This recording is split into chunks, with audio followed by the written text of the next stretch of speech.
በዓለም መድረክ አፍሪካን ከፊት ተሰልፈው ከሚወክሉልን ዋነኛ ሀገራት አንዷ ናት። በህዝብ ብዛት ከአፍሪካ የሚደርስባት ሀገር የለም። ከ230 ሚሊዮን በላይ ዜጎቿ ከ250 በላይ ብሔሮችና 500 የተለያዩ ቋንቋዎችን እየተናገሩ በጋራ ይኖሩባታል። ህይወት ኮሜዲ በሆነባት አህጉር የዓለማችን ሁለተኛው ግዙፍ የፊልም ኢንዱስትሪ የሚገኝባት በሙዚቃ ስራዎቿ ዓለምን ወዝወዝ የምታደርግ ሀገር ናት።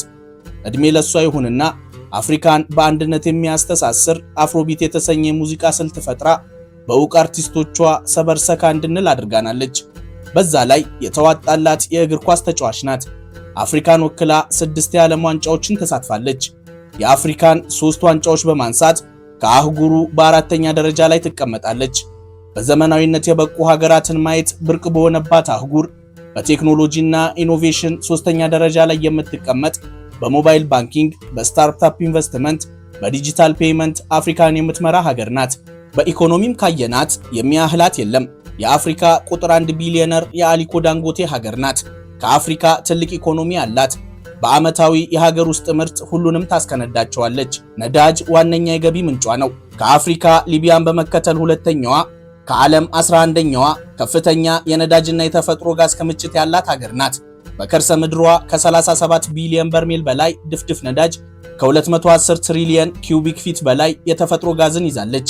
በቀን በአማካኝ ከ1.5 እስከ 1.8 ሚሊዮን በርሜል ነዳጅ ለዓለም ገበያ እያቀረበች በምላሹ ከ33 ቢሊዮን ዶላር በላይ ገንዘብ ወደ ካዝናዋ ታስገባለች። 90 ከመቶ የሀገሪቱ የውጭ ምንዛሬ፣ 60 ከመቶ የመንግስት ገቢ ከዚሁ ዘርፍ የሚሰበሰብ ነው። የአገልግሎት ዘርፉ ግብርናና ኢንዱስትሪም ገቢዋን ያበዙታል። የሚደንቀው ግን የሁሉ ሀብት የሀገሪቱ እንጂ የዜጎቿ አለመሆኑ ነው።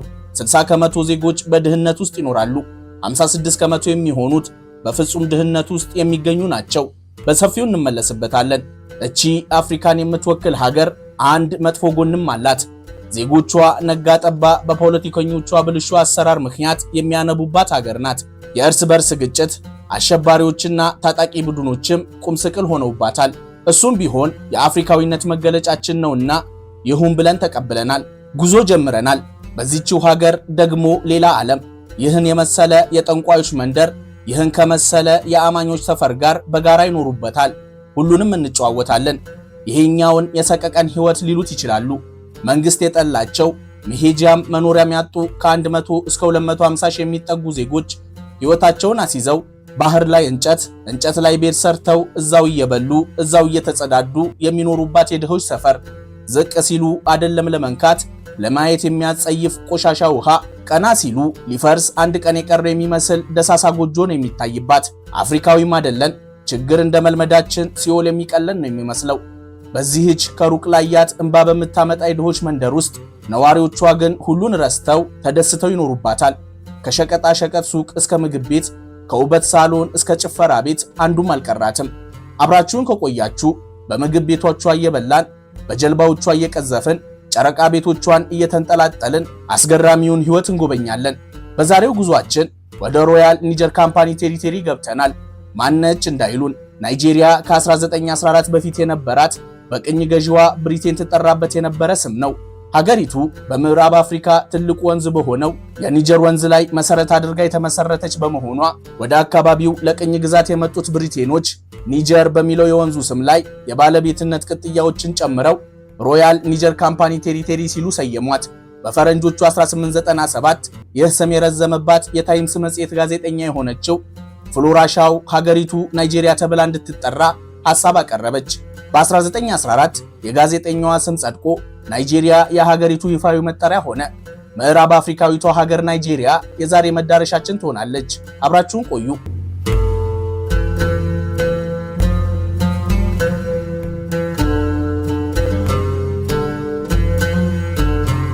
ናይጄሪያ በምዕራብ አፍሪካ የምትገኝ 923768 ስኩዌር ኪሎ ሜትር የምትሰፋ 4 ጎረቤቶችና 850 ኪሎ ሜትር የሚረዝም የአትላንቲክ ውቅያኖስ የባህር በር ያላት ሀገር ናት። በታሪክ የትላልቅ ስልጣኔዎች ማዕከል፣ ከአፍሪካ ዋነኛ የባሪያ ንግድ የሚፈጸምባት ሀገር ሆናም አገልግላለች። ጉብኝታችንን ናይጄሪያውያን ዛሬም ድረስ በሚኮሩባት በአንዲት ጀግና ንግስት ታሪክ እንጀምር። ኩዊን አሚና ኦፍ ዛዛው ትባላለች። በ16ኛው ክፍለ ዘመን የነበረች ኃያል የሚባሉ ወንድ የጦር ጀነራሎች ጭምር በፍልሚያ ጥበቧ የሚፈሯት ጀግና ጦረኛ ንግስት ናት። ንግስት አሚና ስሟ ሲሆን ዛዛው ትመራው የነበረ ግዛቷ ስም ነው። በፈረንጆቹ 1533 ከንጉሳውያን ቤተሰቦች ነው የተገኘችው። ልዕልት የንጉስ ልጅ ናት። ገና በልጅነቷ በፈረስ ላይ ግልቢያ፣ በሰይፍና ጦር ፍልሚያ፣ በወታደራዊ ስልት፣ በጀግንነትና ብልሃት ያያቱን ሁሉ ታስደምም ያዘች። በዚህ ጀግንነቷ የተማመነው አባትም ገና በአስራዎቹ ዕድሜዋ ላይ ሳለች ለጦር ያሰልፋት እንደነበር አፈታሪኮች ይናገራሉ። ልዕልቲቱ ከአባቷ ጎን ቆማ በተሳተፈችባቸው ጦርነቶች ጠላትን የምታሳፍር አለሁ ያለን ጦረኛ ሰይፍ እያስጣለች የምትማርክ ሆና አረፈችው። ጠላት ስሟን ሲሰማ ይደነግጥ ጀመር። የአባቷን ህልፈት ተከትሎ በፈረንጆቹ 1576 ወንድሟ የወንድሟን ሞት ተከትሎ በ1580 እሷ የግዛቱ አስተዳዳሪ ሆና ተሾመች። ለ34 ዓመታት በመሪነት እንደቆየች ይነገራል። በንግስና ዘመኗ ጥቂት የሚባሉ ጦርነቶችን ትተን ከ30 እስከ 34 የሚጠጉ ወሳኝ ጦርነቶችን አድርጋለች። ሚደንቀው ታዲያ እቺ ጀግና ሴት መሪ በሺ የሚቆጠሩ ሰራዊቶቿን እየመራች በገጠመቻቸው በእነዚህ ጦርነቶች ሁሉ በአንዱም ሳትሸነፍ የሁሉም አሸናፊ መሆኗ ነው። በውጤቱም ትንንሽ የሚባሉ ከተማና መንደሮች ሳይቆጠሩ 25 ወሳኝ ከተሞችን ወደ ግዛቷ ቀላቅላለች። የሚመለከቱት ግንብ ጋንዋር አሚና ወይም የአሚና ግንብ ይባላል። ግዛቶቿም ከጠላቶች በመከላከል የንግድ መስመሯን ለማስጠበቅ ስትል ያስገነባችው ግንብ ነው። ንግስት አሚና ከጀግንነቷ እኩል የሚነሳ አንድ ደካማ ጎንም ነበረባት። ፍቅረኛ እንጂ ባል አልነበራትም። በእያንዳንዱ ጦርነቶችን ድል ባደረገችባቸው ቀናት ደስታዋን አይኗ ያረፈበትን መልከ መልካምና ጀግና ፍቅረኛ በመያዝ ታከብራለች። መጥፎው ነገር ግን ይህ ፍቅረኛዋ ያቺ ቀን የህይወቱ የመጨረሻው ቀን፣ ያቺ ሌሊትም በህይወቱ ለመጨረሻ ጊዜ ደስታን የሚያጣጥምባት ሌሊት ሆና ማለፏ ነው። ለአዳር የተፈለገው ፍቅረኛ በማግስቱ ይገደል እንደነበር በአፈ ታሪክ ይነገራል። ነገር ግን በዘመናት ከወንዶች መሃል ድንገት ብቅ እያሉ የሚያስደንቅ ጀግንነትን በሚያሳዩ ሴቶች ላይ የዚህ አይነቱ የስም ማጥፋት ዘመቻ የተለመደ በመሆኑ የታሪክ ምሁራን ትዳር አልነበራትም ከሚለው ታሪክ ውጪ ያለውን አፈ ታሪክ አይቀበሉትም። ንግስት አሚና በፈረንጆቹ 1610 እንደሞተች ይታመናል። የመቃብር ቦታዋም ይሁን የሞቷ መንስኤ በውል የሚታወቅ አይደለም።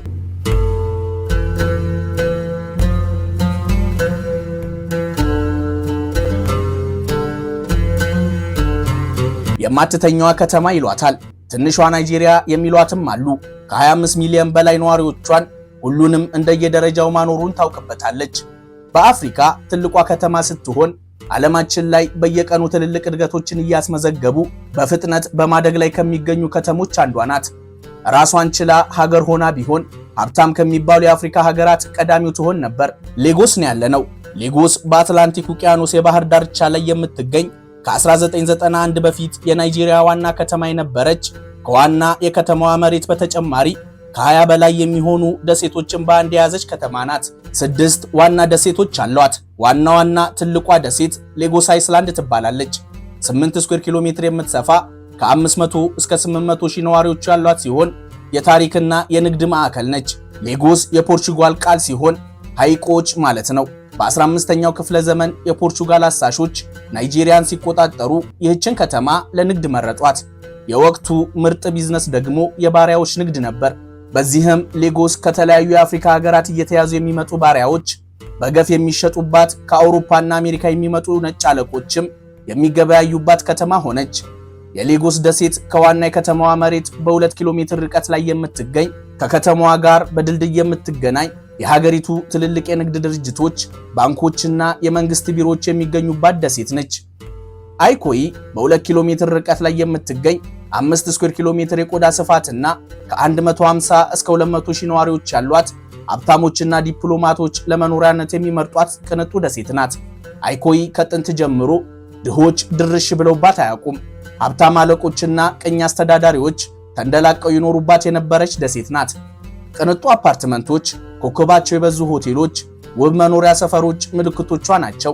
የናይጄሪያ ቢሊዮነሮች፣ በስም የምናውቃቸው ሙዚቀኞችና የጥበብ ሰዎች፣ መስፈርቱን የሚያሟሉ የውጭ ዜጎች ከሌላው ሕዝብ ተለይተው የሚኖሩትን ምርጥ የቅንጦት ሕይወት ለማየት ወደ ባናና ደሴት መምጣት ይኖርብናል። ባናና ደሴት ከዋናዋ የሌጎስ መሬት 4 ኪሎ ሜትር ርቀት ላይ የምትገኝ አርቲፊሻል ወይም ሰው ሰራሽ ደሴት ናት። 1 ስኩዌር ኪሎ ሜትር ትሰፋለች። የተመረጡ 10,000 ነዋሪዎቿ የሚያስቀና የቅንጦት ህይወት ይኖሩባታል። በዚህች ደሴት ላይ ከመንገድና ከራሷ ከደሴቷ ውጪ የጋራ የሚባል ነገር የለም። እያንዳንዱ ቤት ባለ 5 ኮከብ ሆቴል ሊሉት ይችላሉ። የግል የባህር ዳርቻ፣ የአትክልት ስፍራ፣ ጂምን ጨምሮ አንድ ሰው ሊኖረው የሚገባ ከትንሽ እስከ ትልቅ ከመሰረታዊ እስከ ቅንጦት ሁሉ የተሟላላቸው ናቸው። 4 ስኩዌር ኪሎ ሜትር የቆዳ ስፋትና ከ200 እስከ 250 ሺህ ሰዎች የሚኖሩባት በእንግሊዟ ንግስት በንግስት ቪክቶሪያ ስም የተሰየመችው ቪክቶሪያ አይስላንድ የፋይናንስና የቢዝነስ ማዕከል ናት። ስኔክ አይስላንድ ስሟ ከማንነቷ ጋር አይገናኝም። ቅርጿ የስኔክ ይምሰል እንጂ እሷስ ከ10 ሺህ የማይበልጡ ሰራተኞች የሚኖሩባት የኢንዱስትሪ ከተማ ናት። የሎጂስቲክና የወደብ ደሴቷ አፓፓ አይስላንድ 100 ሺህ ነዋሪዎች ያሏት 3 ስኩዌር ኪሎ ሜትር የምትሰፋ ደሴት ናት። የጠቀስናቸውን ጨምሮ ሁሉም ደሴቶች ከዋናው የከተማዋ አካል ጋርም ሆነ እርስ በርሳቸው በመሰረተ ልማቶች የተገናኙ ናቸው።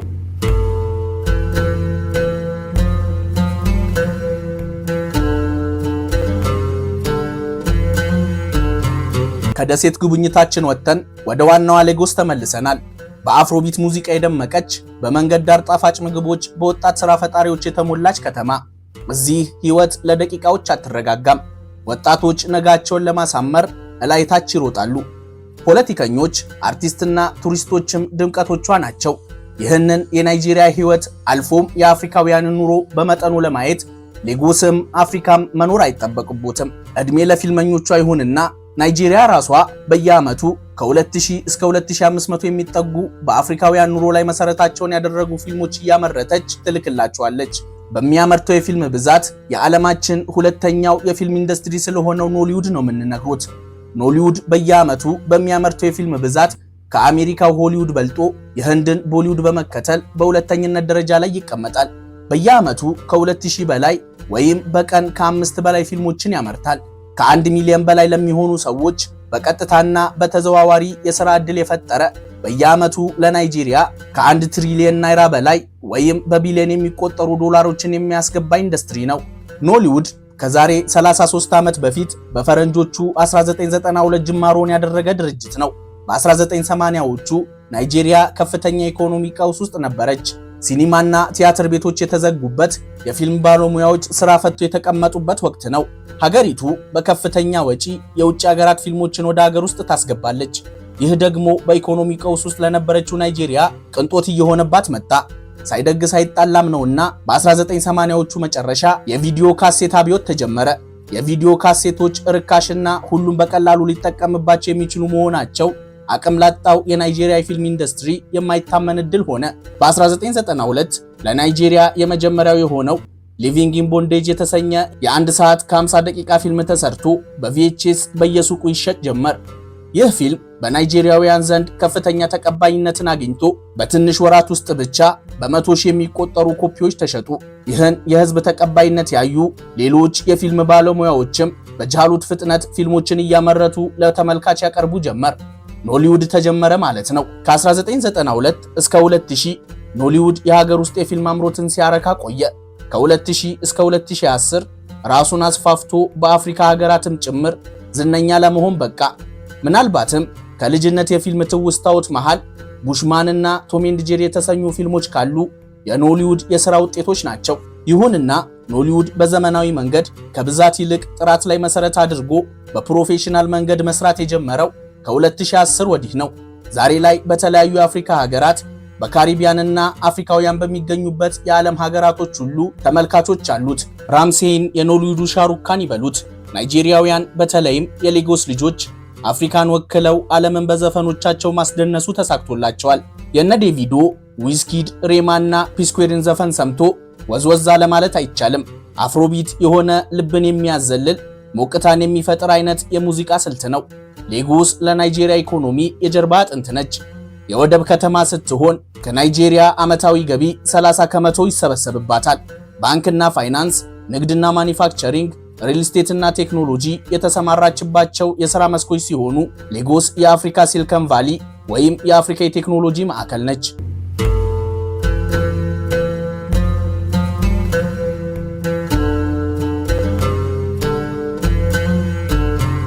መንግስትም ሕይወትም የጠላቸውን የሚመስሉት ሀገር ጥለው ብናይሉ ነገር የሚገቡበት የለም። ተወደው እንደ ሰው እንዳይኖሩ የረባ ዕውቀት የሚያስከብር ሀብት ራቃቸው። ታዲያ ምን ያደረጉ ይመስላችኋል?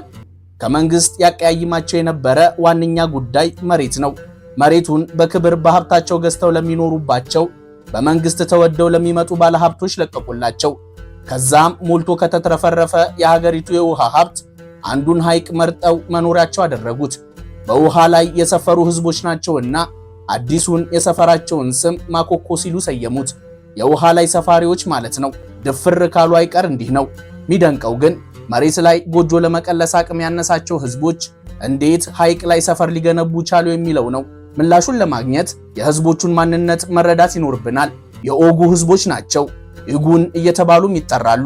በዋነኝነት ከጎረቤት ሀገር ቤኒን የመጡ ጎሳዎች ሲሆኑ ሁሉም ባይባልም አብዛኛዎቹ የጎሳው አባላት በህይወት ዘመናቸው አንድ ነገር ያውቃሉ ከተባለ አሳ እያጠመዱ መብላት፣ ያጠመዱትን እየሸጡ መኖር ነው።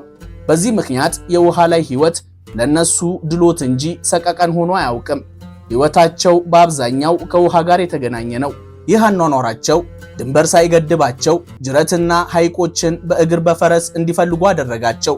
ባጭሩ የፍለጋቸው መጨረሻ ማኮኮ ሆነች ማለት ነው። ማኮኮ የዛሬውን አያድርገውና ከዛሬ 200 ዓመት በፊት መረቡን ዘርግቶ አሳ ለማስገር የመጣ የትኛውም ሰው በበረከቷ ተትረፍርፎ የሚመለስባት ሐይቅ ነበረች። ከ200 እስከ 500 የሚጠጉ የጎሳው አባላትም በዚሁ በረከቷ ወደዷት። ቤተሰባቸውን ጠቅልለው ይኖሩባት ጀመር። በጊዜ ሂደት አንዱ አንዱን እየጠራ ቤተሰባቸው እየሰፋ ከነሱ አልፈው የትኛውም የሌጎስ ቤት ክራይና የህይወት ጫና የከበደው ሰው ለመኖር የሚመርጣት ሰፈር ሆና አረፈችው። ዛሬ ከ100 እስከ 250 ሺህ ነዋሪዎችን ይዛለች። እዚህ መሰረተ ልማት ብሎ ነገር የለም። ንጹህ የመጠጥ ውሃ፣ መብራት፣ ድልድይም ቅንጦት ናቸው። ልጆች ከመራመድ በፊት መዋኘት ነው የሚለምዱት። በጣውላ የሚሰሩ ታንኳዎችን መቅዘፍ፣ አሳ ማጥመድ የህልውና ጉዳይ ነው። ያኔ አሳ ይታፈስባት የነበረችው ማኮኮ ዛሬ ከነዋሪዎቿ በሚጣልባት ቆሻሻ ተበክላለች። ይሁንና በዚህ በተበከለ ውሃ ውስጥም ለነዋሪዎቿ ምግብነት የሚውሉ አሳዎች አሉ። እንዴት ካሉኝ ምላሻችን አንድ ነው። ፈጣሪ የከፈተውን ጉሮሮ ሳያጎርስ አይቀርም። ማኮኮ ከላይ እንደምትታየው ግን አይደለችም። የከፋ ድህነት ቢኖርባትም ነዋሪዎቿ እጅ አይሰጡም። የሞቀች መንደር አድርገዋታል። ሱቆች፣ የፊልም ቤቶች፣ ሻይ ቤቶች፣ ጭፈራ ቤቶች፣ ክሊኒክ፣ ትምህርት ቤቶችና በከተሞች የመንገድ ዳር ምግብ እንደምንለው እዚህም በታንኳ ላይ ቁጭ ብለው ፈጣን ምግቦችና አሳዎችን የሚሸጡ ነጋዴዎች አሉ።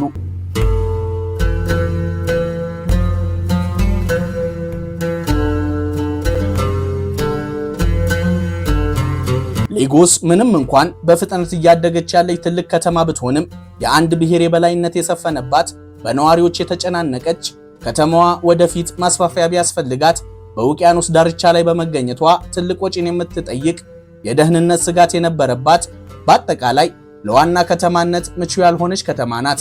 በዚህ ምክንያት እነዚህን ችግሮች ቀርፋ የዋና ከተማነትን ማዕረግ የምታገኝ ከተማ ትፈለግ ነበር። በ1976 የወቅቱ የናይጄሪያው መሪና የፓን አፍሪካኒዝም አቀንቃኝ የነበሩት ጀነራል ሙላታ ሙሐመድ አቡጃን ለዚህ ማዕረግ አጯት። አቡጃ በተራሮች የተከበበች ሁሉንም ከተሞች የምታዋሰን በሀገሪቱ መሃል ላይ የምትገኝ የትኛውም ብሔር በበላይነት ያልተቆጣጠራት የደህንነትም የፖለቲካም ስጋት የሌለባት ከተማ ናት። ነገር ግን ከተማዋ ለምልክት አንድ ብላ የምታስቆጥረው መሰረተ ልማት አልነበራትም። ለዋና ከተማነት ያጯት ጀነራልም በዛው ዓመት በተደረገባቸው ያልተሳካ መፈንቅለ መንግስት ምክንያት ስልጣን በያዙ በዓመታቸው ተገደሉ። እሳቸውን ተክተው ቀጣዩ ጀነራል ኦሉሴገን ኦባሳንጆ ስልጣን ላይ ወጡ። የአቡጃን የዋና ከተማነት ጉዞ አንድ ብለው አስጀመሩ። በ1980 አቡጃ ለዋና ከተማነት የሚያበቋት የተለያዩ መሰረተ ልማቶች ይገነቡላት ጀመር። ከ11 ዓመት በኋላ በ1991 አቡጃ 24/7 ጥብቅ ክትትል የሚደረግባት በ6 ዞኖች የተዋቀረች የፖለቲካና የባህል ማዕከል ሆና ተመሰረተች። አቡጃ ከናይጄሪያ ጋር ዲፕሎማሲያዊ ግንኙነት ያላቸው ሀገራት ኤምባሲዎች፣ የፕሬዝዳንቱና የሚኒስተሮቹ መቀመጫ፣ የሀገሪቱ ከፍተኛው ፍርድ ቤት መገኛው በዚች ከተማ ውስጥ ነው። 5 ሚሊዮን የሚጠጉ ነዋሪዎቿ ቅንጦትን ከባህል ጋር አጣምረው ይኖሩባታል። አፍሪካ ውስጥ ደህንነታቸው በሚገባ ከተጠበቁ ዋና ከተሞች አንዷ ናት። ሪል ስቴት፣ ኮንስትራክሽን፣ ቱሪዝም እና ዲፕሎማሲ የከተማዋ ዋነኛ የገቢ ምንጮች ናቸው። መምጫዎት ከክፍለ ሀገር ከሆነ ቀጥ ባለው የመኪና መንገዶች መሃል በግዝፈቱ የሚያስደነግጥ ይህንን ግዙፍ አለት ካዩ አቡጃ ስለመድረሱት ምልክት ነው። ወደ ከተማዋ ከመግባቶት በፊት በግርማ ሞገሱ ጥሩ አቀባበል የሚያደርግሉት ከባህር ጠለል በላይ 725 ሜትር ከፍ ብሎ የሚታይ ልብ ብሎ ለተመለከተው ተፈጥሮ በሰው ፊት መልክ አስተካክላ የሰራችው በሚሊዮን የሚቆጠር ዓመታትን ያስቆጠረ ታሪካዊ አለት ነው። ዙማ ሮክ ይባላል። ዙማ በአካባቢው የሚኖሩ ብሔሮች ስም ሲሆን የአካባቢው ማህበረሰብ ዙማ ሮክ ከአለትነት ያለፈ ጥልቅ መንፈሳዊ ትርጉም አለው ብለው ያምናሉ። እኛ ግን ወደ አቡጃ የሚወስደን ትክክለኛው መንገድ ላይ መሆናችንን አረጋግጠናልና ጉዟችንን እንቀጥል። 40 ኪሎ ሜትሮችን ተጉዘን ምን ያገኘን ይመስላችኋል? ሌላኛውን ተመሳሳይ ድንቅ የተፈጥሮ ተአምር። ይሄኛው አሶ ሮክ ይባላል። ተመሳሳይ ዕድሜ ያለው ከመጀመሪያው የዙማ ሮክ በርዝመት አነስ የሚል አለት ነው። ከባህር ጠለል በላይ 400 ሜትሮችን ይረዝማል። ከዚህ ግዙፍ አለት አጠገብ የናይጄሪያውን ፕሬዝዳንት ቤተ መንግስት ያገኛሉ። አሶ ድል፣ ስኬት የሚል ትርጉም አለው። የቤተ መንግስቱ ከአጠገቡ መገንባትም የናይጄሪያ ፖለቲካና የፕሬዝዳንቱ ማንነት በዚሁ ትርጓሜ እንዲጠራ ታስቦበት ነው። የነዚህ ሁለት ግዙፍ አለቶች መሐንዲስ ተፈጥሮ መሆኗን ልብ ያድርጉ። ዙማ ሮክ የሀገሪቱ መግቢያና ባህላዊ እምነትን፣ አሶ ሮክ የናይጄሪያ የፖለቲካ አቅምን ምልክቶች ናቸው። በዚህ ምክንያት አዲሷ ዋና ከተማ አቡጃ መጠበቅ የምትጀምረው ከሰለጠኑ ኮማንዶዎችን በፊት በተፈጥሮ መሆኑ ነው።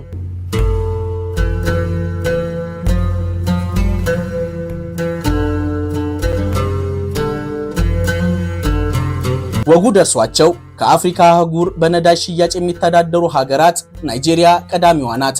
በከርሰ ምድሯ የያዘችው የነዳጅና የተፈጥሮ ጋዝ ክምችት ከአፍሪካ ሁለተኛ፣ ከዓለም በ11ኛ ደረጃ ላይ እንድትቀመጥ አድርጓታል። በጥንቃቄ ቢያዝ 75 ከመቶ የሚሆነው መሬቷ ታርሶ ምርት መስጠት የሚችል ነው። ግብርና የ35 ከመቶ ናይጄሪያውያን የሥራ ዘርፍ ሲሆን በግብርና ምርቶች አፍሪካን ትመራለች። ካሳቫ፣ ያም፣ በቆሎ፣ ሩዝ፣ ካካዎና ማሽላ በዋነኝነት ታመርታለች። ካሳቫና ያም በማምረት ከአፍሪካም ከዓለምም ቀዳሚዋ ናት። ካሳቫና ያም ስኳር ድንች መሳይ የድንች ዘሮች ሲሆኑ በምዕራብ አፍሪካ ዋነኛ ገበታዎች ናቸው። በቴክኖሎጂም ቢሆን ናይጄሪያ ደቡብ አፍሪካና ኬንያን አስቀድማ የአፍሪካ ሶስተኛዋ የቴክኖሎጂ ማዕከል ነች።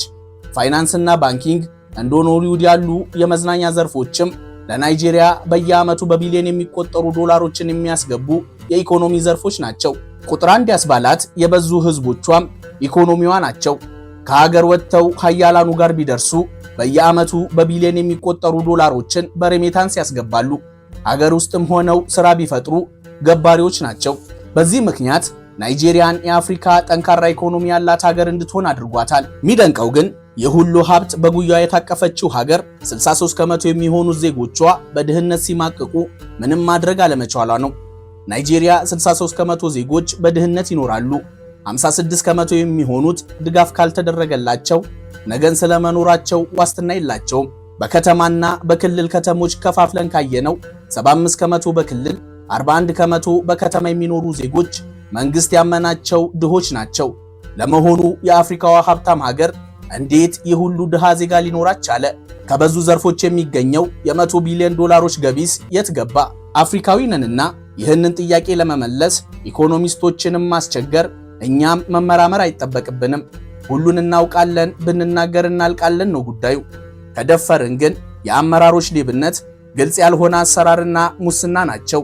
ሰላም እጦት፣ በአግባቡ ባልተያዘ የነዳጅ ገቢ ላይ ጥገኛ መሆን፣ በየጊዜው እየጨመረ የመጣ የዋጋ ግሽበትና ታድላ ሀብታም ነች ያስባላት የዜጎቿ ብዛት ሌሎች ምክንያቶች ናቸው።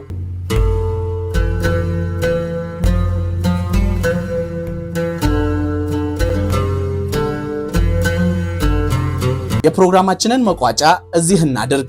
55 ከመቶ ሙስሊም 43 ከመቶ ክርስቲያን አማኝ ህዝብ ይኖርባታል በምትባለው ናይጄሪያ እንዲህም ይደረጋል። ሰዎች ተሰባስበው በተለያዩ እንስሳቶችና የሰው ልጆች አጽም ላይ ዶሮ እያረዱ ደሙን እያፈሰሱ ሚስጥራዊ ቃላቶችን እያወጡ ልጆቻቸውን ሀብትና ህይወታቸውን በመስዋዕትነት ገብረው መናፍስት በሰው አካል ላይ እንዲገቡ ያደርጋሉ። በእነዚህ መናፍስት ቁጥጥር ስር የገባ የትኛውም ሰው እንደ ቅዱስና ንጹህ ተደርጎ ይቆጠራል። ፊት ለፊቶት በከፈን ተጠቅልሎ በገመድ ተጠፍሮ በህይወት የተቀበረ ልጅ ሞተ አበቃለት ብለው ሲሉ ከአጠገቦት እየሳቀ እየተውረገረገ ይወጣል። እኛ ይሄን ባዕድ እምነት የጥንቆላ ዓለም ነው እንላለን።